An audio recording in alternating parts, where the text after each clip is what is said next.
Well, I said in the previous video that we needed to wait till the Feast of Trumpets came and went to recalibrate. And that gave me a chance to review exactly what has transpired on this channel during the last month. And I am convinced that God has sent an incredible message to us through this channel. And in this video, I'm going to tell you what I think he's telling us. And it's mind-boggling that he would choose a channel this insignificant to announce something so important, but that's just the way he does things. And I also believe that the channel was formed because of certain events, and we were led to this moment so that I would give you this video to consider. It will actually be a part two, sort of, but not, this is a self-contained video. We will look at what I believe God has shown us, what he is saying, and it is stupendous. I know that. This is out of my price range, generally speaking, but I'm going to go ahead and do it. We're going to discuss all that, but there's also another aspect that we'll deal with in a separate video. I'm also glad that I waited till after Feast of Trumpets because it gave the rodeo a chance to get out of town. The rodeo came to town, and I'm speaking metaphorically. Now, here in San Angelo, Texas, we have a literal rodeo that comes once a year, and it takes over the town. Fills up every room in the hotel business here in San Angelo. They fill up the restaurants and bars and tourist spots. You name it. For 3 weeks, they pretty much take over the town. But they're not going to stay. They're not going to stay. They're going to leave. They're going to drop some dough. They're going to be loud and boisterous. And there's some good people. Believe me, there are some great people who travel to watch the rodeo. But there's a lot of, riffraff too. But they're going to leave. They don't care about this town like the residents do. And that's what happened to this channel. When I put this video up called Crazy, it attracted 66,000 views so far. That's about 30 times more people viewing one of my videos than normal. And most people who run a YouTube channel would be thrilled. I'm not. I like my core group because of their character. A lot of the people who come with that 66,000, when I read their comments, they seem more secular than Christian. They're loud, demanding, rude, insulting, and they get frustrated when this channel doesn't do things the way they want. They are riffraffed. I'm sorry, they are. And they're not going to be here long. So I'm hoping that they leave because this video is for the core audience who has been part of this channel for a while, who gets it, understands where we were, where we've come from, where we're pointing to. They understand me a little bit. And when they disagree, they do so respectfully. So if you're part of the rodeo crowd and you're still here, I can't ask you to leave. That would be rude on my part. But you're a guest, okay? You're a guest. So anyway, all right. So let's begin this way. Oh, and Maggie. Don't get me started on Maggie. Maggie, who came with the rodeo. Maggie goes, well, I stopped listening to him when he said he didn't know that person's pronouns. And she left. But not before she wagged her self-righteous finger in my face and threw a bunch of Bible verses at me, indicating that I was a wolf in sheep's clothing. Because somehow Maggie has lived her entire life without coming in contact with sarcasm. If I gave Maggie $1 million to find somebody who hates the pronoun culture more than I do, she wouldn't get the $1 million because that person doesn't exist. But she was loud, boisterous, thought she'd bring down some fire from heaven and accuse me of being a wolf in sheep's clothing. Thank you, rodeo. Now please leave. So let's begin this way. The difference between what has happened on this channel over the last month and, let's say, a typical rapture dream. And I'm not putting down typical rapture dreams by any means. I'd love to have one. Whether that was from God or not, it's a great dream. Let me give you what a typical rapture dream that I've read in countless comment sections over various channels. Someone will come on and say, I think I had a rapture dream the other night. In the dream, I was rushing to the airport. And when I got there, I heard this commanding voice over the PA say, Flight 777 is ready for immediate departure. You must have a gold one-way ticket to board. And they look down and they're holding a gold one-way ticket for flight 777. And it says departure date 10/14. And then somebody from the airline, dressed in that little suit they wear, runs up to him and says, you've got to hurry. You have a ticket for flight 777. You've got to hurry because the weather has turned bad. And you look out the window and stuff is falling, hail and rocks and stuff. You've got to hurry. No luggage. Get on that plane now. And they take off running, and then the dream ends. It's a great dream. Who wouldn't want to have it one night, huh? But the problem with that dream is those of us who didn't have it, we're not sure if that was from God. We're not sure if we can see the fingerprints of God in that dream. The person who has it probably does, and they're all in on it.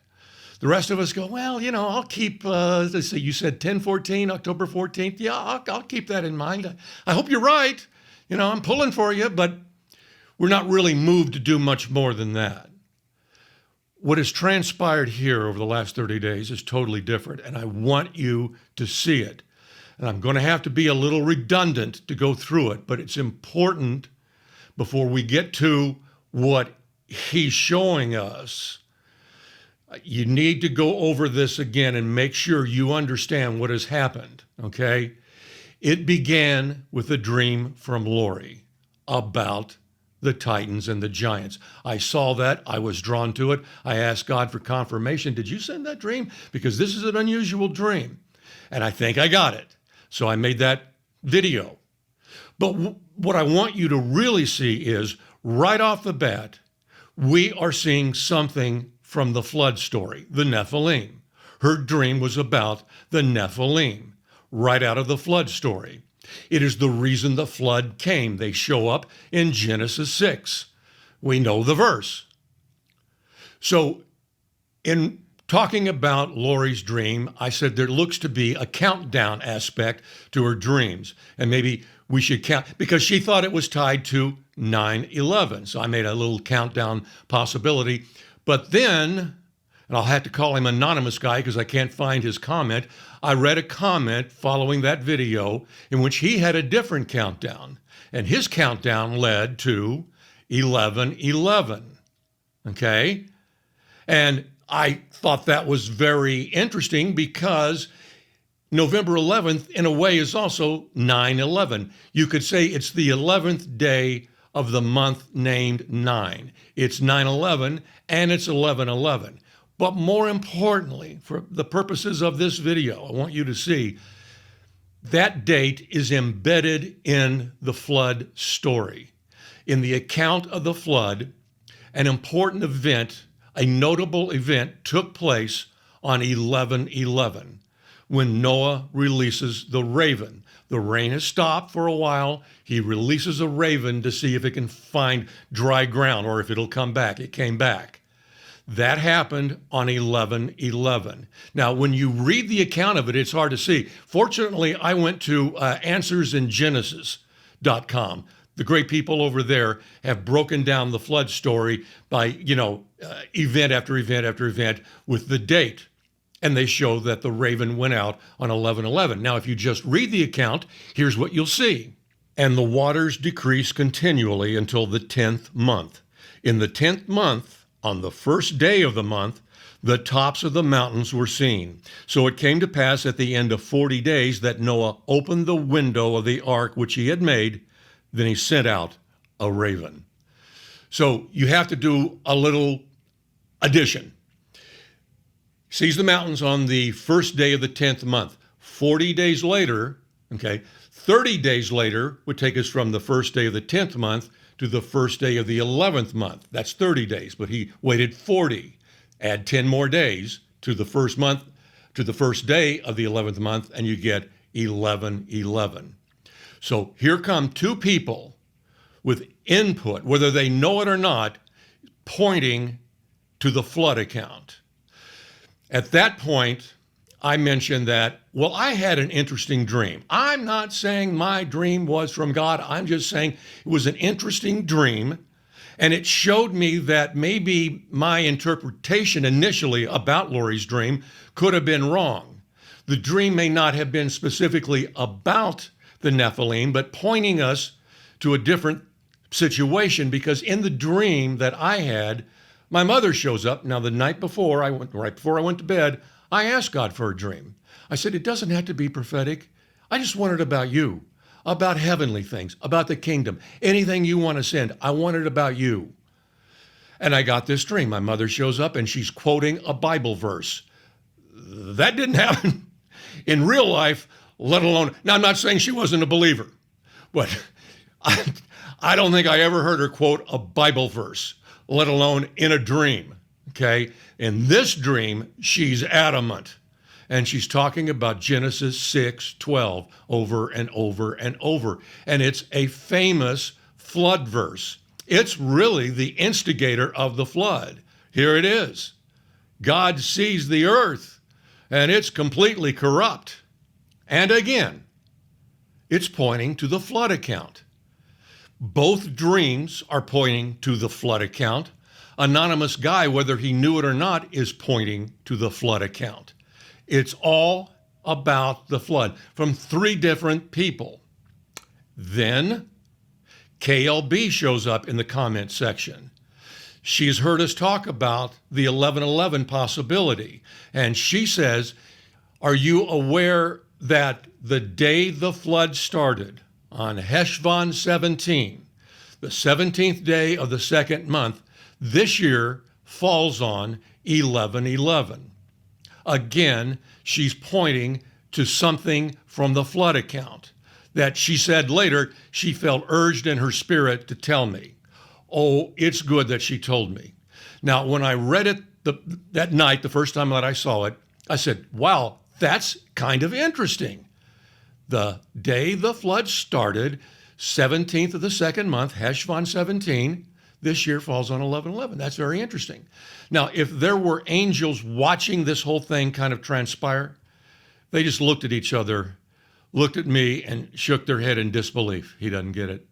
He still doesn't get it. And one of the angels would have said, this isn't like working with Isaac Newton, is it? No, it is not. No, it is not. So the next morning I wake up and I think about what KLB said. And I wanted to check and see if she did the calculation correctly. And she did. It does fall on 11/11 this year. And then I wanted to see the verse. And so I tracked the verse down. I didn't know exactly where it was. I knew it would be in chapter 6, 7, or 8 somewhere. And I saw the verse. And here it is. The flood begins that day. And then I saw that it was Genesis 7:11. We're right back at the flood, of course. And then the rest of my dream that I had with my mother hit me like a freight train, because the part that I left out in the previous video was the part I didn't understand. What she said was, set the clock for 7:11, because it will remind us of Genesis 6:12. Over and over in this dream, she said it, to the point at one point I said, okay, Mother, we'll set the clock for 7:11. We got it. We got it. As it turns out, those are companion verses. God sees the earth in Genesis 6:12 as corrupt. He responds with Genesis 7:11. And Genesis 7:11 contains a date to which we can actually set our clock. We can set our clock to the 17th day of the second month, which we now know is 11/11 this year. Once again, the two things that keep showing up as this thing progresses: flood stuff and 11/11. So I announced that I had this part of the dream. I revealed this part of the dream. And I'm kind of now beginning to go, I think that may have been more than just an interesting dream that he sent me. This is followed up by Kathy, who comes along and says, okay, so the flood lasted 1 year and 10 days. It began on Heshvan 17. It ends the next year on Heshvan 27. Guess what day that is next year? Well, I looked it up, and of course, it's 11/11. Once again, Kathy brought us information about the flood that's tied to 11/11. I would wager a guess that nobody on the planet knew that the anniversary of the flood would begin this year on 11/11 and end next year on the anniversary of the end of the flood on 11/11. Who would know that? But this is revealed to us just a month or so before it's about to happen. That this amazing thing, the beginning and end of the flood, 1 year apart, both hit on 11/11. I did calculations. I went back in time to see that hasn't happened for 114 years, where the flood begins on 11/11 1 year, and the very next year, the anniversary of the end of the flood also hits on 11/11. It happened in 1908 and 1909, and we talked about that. I looked in the future this past week. It doesn't happen again this century. I don't know when it happens again. I went as far ahead as the year 2100. This is a once-in-a-lifetime event. You'll never live to see another time, whether you want to or not, that the flood anniversary begins on 11/11, ends next year, begins on 17th of Heshvan, 11/11, ends on the 27th of Heshvan the following year, but it's also 11/11. One time in your life, ever. That's going to happen. And it starts in about 4 or 5 weeks. I don't think that's a coincidence that he is bringing that through a channel named the 11/11 sign. That is not a coincidence. Okay, I'm editing this part of the video. I actually had finished that video yesterday, which would be Wednesday, September 28th. And I edited it out and I exported it, and I was just about to click the button to upload it to YouTube, and I couldn't push the button because this is so important. I wanted to make sure I got it right. And I asked him, do I have the authority to say the things I just said to you wonderful people? I wanted to make sure. And I said, I'm going to wait. I called my sister and I said, pray about this. I need direction on this. And this morning at 2 a.m., I woke up. I started thinking about it. I didn't hear anything. I was hoping I would. Didn't see anything. But the thought hit me, I think I need to bring it down a notch. And suddenly I felt that's the answer. That's okay. Now I can go forward. I think I was hitting the rock too many times, so to speak. I needed to bring it down a bit. Now, what I'm going to tell you is exactly what I said yesterday, but I think this is in a way that is more pleasing to him. This is not a FedEx package. This is something from God, and it needs to be handled carefully. Now, let me address the question. Well, why do I have the authority to tell you what this progression means? And that's a great question. I think the answer to that is he already gave me a dress rehearsal for this, and I didn't even realize it until yesterday. In 2018, when I started seeing the 11/11 sign on clocks, I couldn't believe it. Nothing like that had ever happened to me. I didn't even know there was such a thing as the 11/11 sign. Anyway, after the 4 months, I said, people are saying judgment is coming, that's what it means. I think it means something else as well. If you show me one of the other meanings for 11/11, I'll start a YouTube channel and I'll make a video about it and I'll tell everyone. Well, a year later, he led me to understand that 11/11 was warning us. One of the one of the meanings for 11/11 was to warn us of 2020. So on November the 22nd, that just happened to be on that day, I made the video, and this was about a month, 2019, November 22nd, 2019, I made the video, and I told everyone that I don't know what's going to happen in 2020, but it's going to be a year for the ages. Now, this was a month before we even began to hear about this virus in China.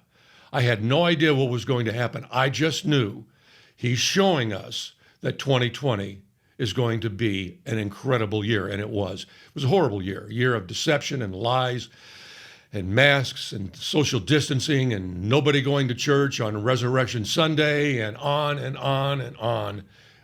Awful year. It was a turning point year. The same thing, I believe, is happening now. He is using 11/11 to point out a year. He is saying the year that begins on November 11, 2022, and ends on November 11, 2023, the start and end dates of the flood, is going to be another incredible year. Why is it going to be incredible? This is what I think I'm supposed to tell you. The silence in heaven ends. The flood begins. The flood version in the book of Revelation, of course, is the hour of testing that's coming on the whole world, what we call the tribulation. That's what he wants me to tell you. Now, you can scoff at it, you can mock it, you can do whatever you want with it, but that's what he is saying. Now, there's another thing that I need to tell you. I've told you before, but it needs to be said here. And it's to the Church of Philadelphia. Listen carefully what he says. Because you have kept my command to persevere. That's not a great word in translating what the Greek is saying. We just probably don't have the English word that really, truly matches it. If you go to the Greek interlinear and see it on a real raw form, here's what that word says. Under remaining. That's why every Greek lexicon includes in the definition of that Greek word, remain behind. That is what the church has been placed into, the state of remaining behind.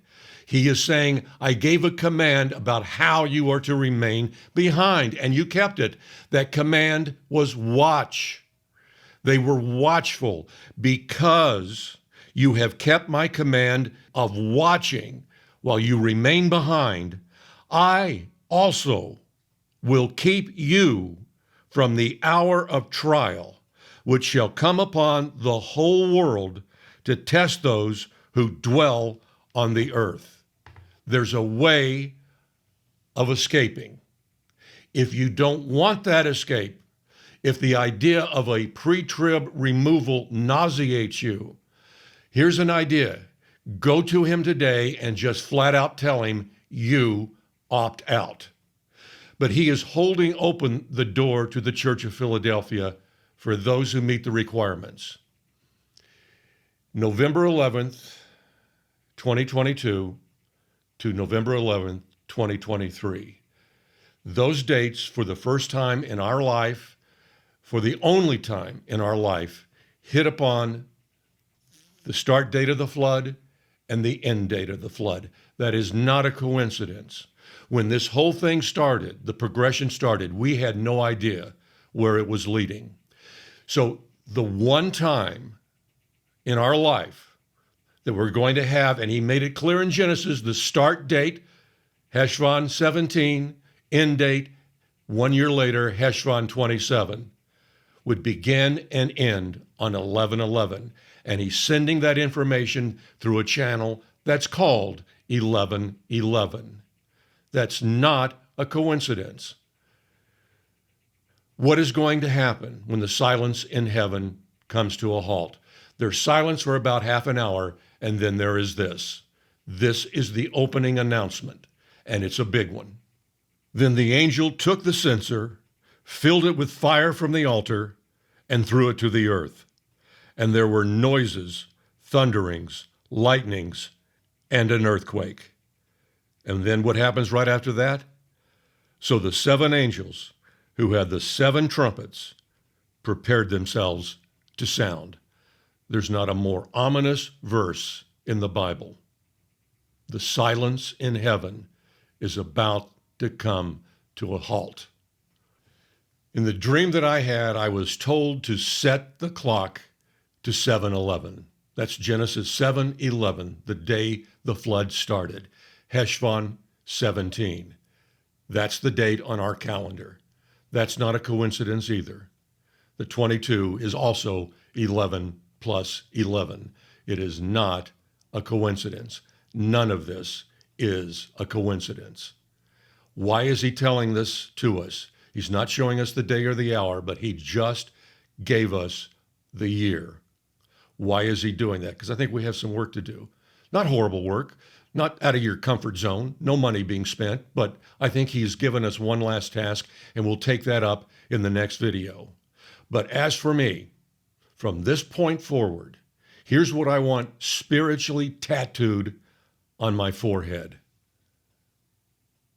And at midnight, a cry was heard. Behold, the bridegroom is coming.